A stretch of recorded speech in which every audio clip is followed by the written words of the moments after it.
L'invité politique de Radio Classique LCI ce matin, c'est François Rebsamen, le patron des socialistes au Sénat. Bonjour. Bonjour.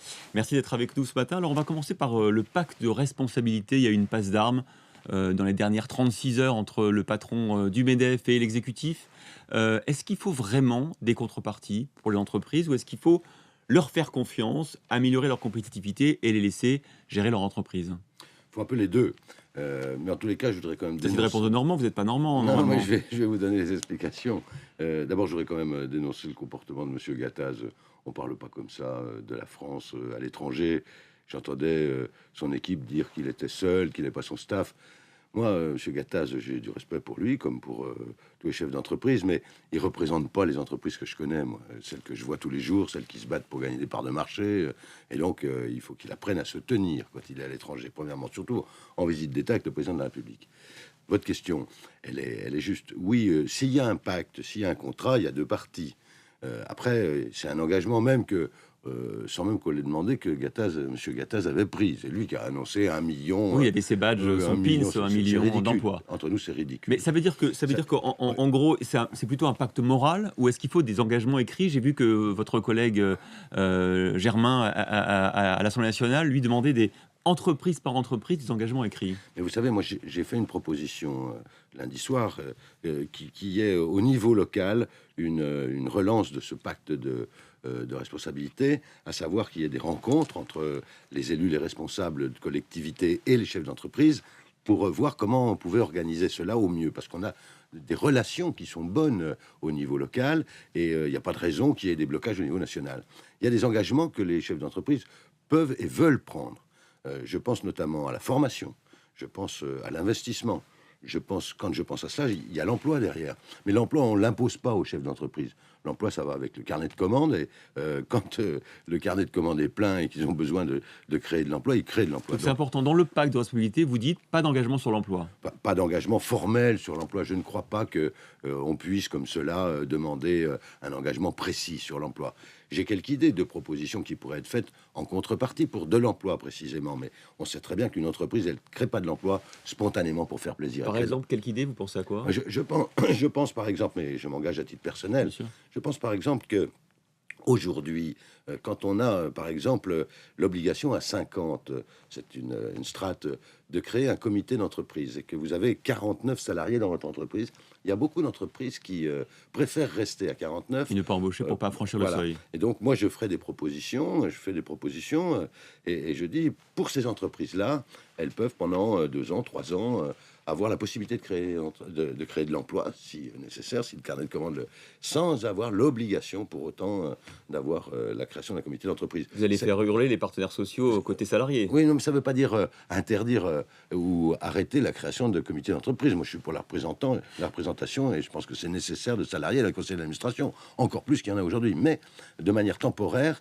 si on considère que c'est un frein pour l'emploi, eh bien, faisons ce pari, tentons-le. C'est une vraie contrepartie. Vous créez de l'emploi, et pendant 2 ans ou 3 ans, vous n'avez pas de création de comité d'entreprise. C'est une proposition, entre autres, bien évidemment. Donc un Je la fais à titre personnel. Un pacte de responsabilité relativement souple et en tout cas pas contraignant sur le plan de l'emploi, vous venez de nous le dire. Alors, autre sujet, la Cour des comptes, quand même présidée par votre camarade socialiste Didier Migaud, semble mettre en cause, mettre en doute la capacité du gouvernement à tenir ses engagements de réduction des déficits. Est-ce que, selon vous, le cap budgétaire est tenu? Oui, alors la Cour des comptes, elle donne tout à la fois un satisfecit au gouvernement. Oui, il y a eu des efforts qui ont été faits, et elle ajoute, elle est dans son rôle, ces efforts ne sont pas assez importants. Et donc, vous le pensez aussi?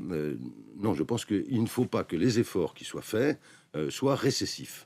Et donc là, c'est vraiment une ligne de crête aujourd'hui sur laquelle nous sommes. Il faut tout à la fois faire ces efforts de réduction, faire ces efforts d'économie. Et c'est pas facile de faire 50 milliards d'économies. Vous allez nous dire tout à l'heure comment on fait ces 50 milliards d'économies d'ailleurs. Ils n'ont pas été pour le moment réalisés par aucun gouvernement. Non. Donc arriver à faire ces économies, mais faire des économies dans des secteurs qui sont pas récessifs, c'est-à-dire qui n'ont pas un effet récessif, et puis garder ce cap des finances publiques. C'est-à-dire le cap, c'est la baisse du déficit. La baisse du déficit en dessous de 3% à l'horizon. à l'horizon 2017-2018. Mais le gouvernement a déjà fait reporter de 2 ans l'engagement de revenir à 3% des déficits publics. Est-ce que ce nouveau report suffira selon vous? Est-ce qu'il faudrait demander un peu plus de souplesse à la Commission européenne, notamment parce que vous le disiez, pour éviter l'impact récessif d'une politique de rigueur? Oui, mais je pense qu'effectivement, il faut adapter sa politique publique, les politiques publiques qui sont menées à l'environnement national, mais surtout international, européen.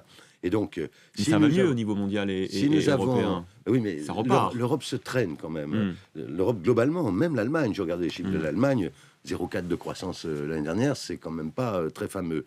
Donc, on a peut-être une chance historique, à savoir que les pays qui ont beaucoup souffert de la crise, prenons l'Espagne, l'Italie, sont aujourd'hui en train de repartir. Ils étaient tombés très bas. Parce qu'ils ont fait des réformes structurelles plus importantes que nous. Oui, mais je pense qu'on a bien fait de ne pas faire ce que je préfère être en France. Et si les Français le savent, c'est mieux d'être en France aujourd'hui que d'être en Grande-Bretagne ou en Espagne. Mais évidemment, quand on est tombé très très bas, quand vous avez 10% de déficit, vous pouvez plus en avoir que 7 l'année d'après. C'est possible. Donc ça repart autour de nous. On devrait pouvoir en profiter. Donc il faut être très sérieux. Il faut faire des efforts là où on le peut, dans le domaine assurément de la sécurité sociale, des prestations sociales. Qu'est-ce qu'on peut faire de plus? On va être très concret, parce qu'effectivement, on recherche 50 milliards d'euros. Vous avez raison de dire qu'aucun gouvernement n'a, malgré les discours... 3 ans quand même, je précise. Mais n'a réussi à faire de vraies économies sur le budget de l'État. 50 milliards, c'est pas des coups de rabot, ça suffira pas. On en fait depuis des années des coups de rabot. Est-ce qu'il faut sacrifier certaines dépenses, je ne sais pas, sociales ou publiques? Est-ce que l'État doit réduire son périmètre? Je ne pense pas que ça se pose en termes de réduction de périmètre. Je pense qu'il faut avoir des évaluations des politiques qui sont menées. Mais des rapports, des évaluations, il y en a plein les placards. Vous les connaissez au Sénat, vous avez plein de rapports sur l'évaluation des politiques publiques. Maintenant, il faut de l'action. Oui, mais bien sûr qu'il faut de l'action. C'est pas moi qui le dirais, mais prenons l'exemple du logement. Le logement qui est un des secteurs qui aujourd'hui, on peut dire, avec l'argent qui est investi public, n'a pas les retours qu'on pourrait espérer. Exactement, c'est ce que dit d'ailleurs les rapports. En termes de création d'emplois. Donc là, il y a un travail. Moi, je suis rapporteur spécial du budget du logement. C'est combien le budget du logement en termes d'investissement public chaque année, à peu près? C'est surtout des aides. C'est surtout des aides. C'est des aides au logement. C'est l'aide personnalisée. Et ça représente combien de dizaines de milliards? Pas des dizaines de milliards, mais on peut considérer... Oui, bien sûr. Mais vous savez, je prends un exemple précis pour les gens. Toutes les aides qui ont été accordées par les différents ministres du logement qui sont succédés, Périssol, Sellier, Robien, continue leur effet. Et c'est des milliards d'euros sur 9 ans. C'est des milliards d'euros sur 9 ans. Et on vient d'avoir l'extinction du Besson. Donc, peut-être un meilleur ciblage des aides personnalisées au logement. Tout ça est examiné en ce moment dans le cadre de cette commission stratégique. Donc vous dites aux Français, demain vous serez moins aidés pour l'acquisition, par exemple, d'un logement qu'aujourd'hui? Mais je pense qu'on peut mieux aider. Je pense qu'on peut mieux aider en faisant des économies. C'est du discours politique. En gros, il y aura quand même moins d'argent. Mais peut-être c'est ce qu'il faut faire. Il faut peut-être juste assumer. Il faut que ça soit mieux ciblé, plus efficace. Il faut que l'euro, sur la formule utilisée, mais l'euro investi soit un euro utile et pas un euro dispersé. L'actualité, c'est aussi évidemment le déplacement de François Hollande aux États-Unis. Est-ce que c'est pas une immense mise en scène? Est-ce qu'on ne joue pas une pièce de théâtre? On a vu hier les sourires, les petites phrases, les bons mots. En vérité, il y a quand même des accords importants sur notamment la négociation d'un accord commercial entre l'Europe et les États-Unis, sur l'espionnage américain, sur la Syrie. Est-ce qu'on ne peut pas se parler un peu plus franchement quand on est justement, soi-disant, des amis? On est des amis, d'abord, vraiment. Et surtout, je pense que cette visite doit montrer aux Français qui doutent que la France reste un grand pays, une grande puissance. Pendant 2 jours, la première puissance mondiale reçoit le chef d'État français et lui marque son respect, son estime. C'est pour ça qu'on ne parle pas des sujets qui fâchent. On veut bien se faire voir par les Américains, c'est ça? Non, pas du tout. On est bien vu. C'est pas on veut bien se faire voir, c'est on est bien vu parce qu'on est une nation qui compte. Et au moment où les Français ont toujours peur d'être un pays déclassé... Ça n'empêche pas les Américains de nous espionner. Oui, mais nous aussi. Vous savez très bien, nous aussi, on les espionne. Donc, c'est comme ça. Alors, après, il y a des limites. Je crois qu'elles ont été évoquées. Les relations économiques, eh bien, des fois, il faut s'affronter. Il y a de la compétition entre 2 pays qui ont des objectifs économiques. Donc, on a aussi beaucoup à apprendre des États-Unis, je pense, notamment dans le respect du job, du travail Je pense qu'il y a une mentalité qui devrait nous inspirer. Qu'est-ce que vous voulez dire? Je pense qu'on est fier de son travail aux États-Unis. C'est plus le cas en France, quel que soit le travail. En France, on a souvent privilégié le travail intellectuel sur le travail manuel. Moi, je suis très respectueux des travailleurs manuels et je pense qu'aux États-unis, on l'est beaucoup plus qu'on l'est en France. Donc des valorisations des métiers plus manuels. C'est une longue histoire de la France depuis 20 ou 30 ans. Et donc, oui, même plus 30 ans.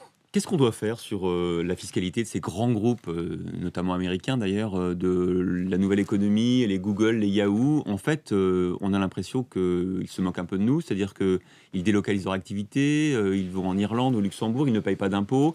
On a l'impression qu'on est impuissant face à eux. Qu'est-ce qu'on peut faire? Justement, la discussion qu'il y a avec Barack Obama, qui est sur la même ligne que François Hollande, c'est qu'il n'y a pas de raison qu'ils s'échappent à l'impôt dans les pays où ils agissent. Or, ils agissent sur la terre entière. Donc, il faut, à travers des négociations, des négociations européennes internationales, il faut bien les contraindre à payer des impôts, même s'ils s'installent en Irlande. Quand ils agissent en France, ils doivent payer en France. Amazon, quand ils sont installés en France, ils doivent payer des impôts en France. Et il n'y a pas de raison qu'ils ne payent pas leurs impôts. Je pense que toute l'Europe est concernée, même Barack Obama l'a indiqué, même les États-Unis également. Est-ce qu'il faut punir la Suisse ou est-ce qu'il faut la comprendre? Est-ce qu'il faut accepter leur vote? J'ai regardé le vote suisse. Il est inquiétant, bien évidemment. Il est inquiétant pour la Suisse elle-même. Peut-être intéressant pour la France à terme, économiquement. Mais il y a deux Suisses qui se sont affrontés. Il y a la Suisse des villes, Genève, Lausanne, Zurich, Bâle, qui refusent la limitation parce qu'ils savent très bien que leurs entreprises en ont besoin. Puis il y a la Suisse Heidi, excusez-moi. Des champs, la Suisse des champs. La Suisse des champs, le Tessin, etc. La Suisse des campagnes alémaniques qui refusent l'étranger.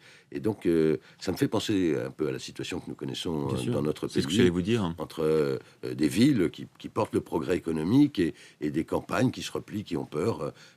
Comment est-ce qu'on peut rassurer les Français qui sont dans ce que vous appelez les campagnes et qui ne sont pas rassurés, qui sont inquiets? Regardez par exemple la manière dont la directive travailleurs détachés a été mal appliquée, mal respectée. Qu'est-ce qu'on peut faire pour rassurer les Français? D'abord se battre contre la directive des travailleurs détachés. Je crois que la correction a été apportée. Mais expliquer aux gens qui habitent les zones rurales qu'ils ne sont pas abandonnés et que c'est pas parce que les villes iraient moins bien qu'ils iraient mieux et qu'au contraire c'est, j'allais dire, la modernisation de nos villes, les entreprises performantes qui s'y installent sont une chance pour notre pays. Et donc il faut que... Il n'y a pas de salut hors de la mondialisation et de la libre circulation? Non, je ne le crois pas. Vous savez, c'est comme un frigidaire quand on ferme la porte et qu'on débranche, quand on rouvre, tout est pourri à l'intérieur. C'est ce qui arrive avec les pays de l'Est. C'était le social-démocrate, social-libéral François Rebsamen, démocrate, patron des socialistes au Sénat, qui est notre invité sur Radio Classique et LCI. Merci à vous.